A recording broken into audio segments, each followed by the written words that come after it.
Apple users అందరికి ఒక huge update అనమాట ఇది. iOS 26 అయితే రానుండి ఆల్రెడీ బీటా వర్షన్ రన్ అవుతుంది. డౌన్లోడ్ చేసి ఇన్స్టాల్ చేసుకున్నాను. ఓపీ అయితే ఉంది. మనం దీంట్లో ఒక టాప్ 5 ఫీచర్స్ తెలుసుకుందాము. గైస్ దీంట్లో మనం ఫస్ట్ గా చూసుకుంటే UI. మనం దీంట్లో UI చూసుకుంటే టోటల్ గా చేంజ్ అయిపోయింది. విజన్ ప్రో ఇంత ముందు విజన్ ప్రో వచ్చింది కదా, దాన్ని బేస్ చేసుకొని అయితే వచ్చింది. మనం దీని థీమ్ చూసుకుంటున్నట్టయితే క్లీన్ లిక్విడ్ ట్రాన్స్పరెంట్ థీమ్ తో రాబోతుంది. థీమ్ చూడటానికి మరింత క్లారిటీగా మరింత 3D మోడల్ లో ఉండబోతుంది. సెకండ్ పాయింట్ వచ్చేసి మనకి ఫోన్ యాప్ లో AI అయితే ఇంప్లిమెంట్ చేశారు. సో మనకి ఎప్పుడైనా కాల్ వచ్చినప్పుడు అది కూడా స్పామ్ కాల్, కంపెనీ కాల్స్ వస్తాయి కదా, అటు పక్క కంప్యూటర్ మాట్లాడుతుందా మనిషి మాట్లాడుతున్నారో తెలుసుకొని మన టెస్ట్ లో చూపించి ఆ కాల్ లిఫ్ట్ చేయాలా వద్దా అనేది మనకి చూపించడం జరుగుతుంది. నాకు బాగా నచ్చిన హైలైట్ ఫీచర్ అనమాట ఇది. థర్డ్ పాయింట్ వచ్చేసి బ్లాగర్స్, యూట్యూబర్స్ కోసం అనమాట. ఎయిర్ పాడ్స్ యూస్ చేసుకొని మన వీడియోని ఆన్ అండ్ ఆఫ్ చేసుకోవచ్చు, పాస్ చేసుకోవచ్చు. నాకు అన్నిటికన్నా బాగా నచ్చిన అప్డేట్ ఏంటంటే iOS లో మొబైల్లో వచ్చేసి ఐప్యాడ్లు అనమాట.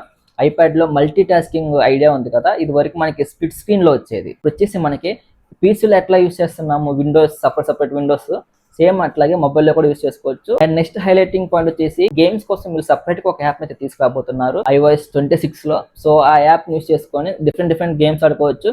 అది కూడా ఆ గేమ్ యాప్ లో మన ఫ్రెండ్స్ ఇన్వైట్ చేసుకొని. ఇలాంటి మరెన్నో వీడియోస్ కోసం సబ్స్క్రైబ్ చేసి కొంచెం సపోర్ట్ చేయండి. Thank you for watching.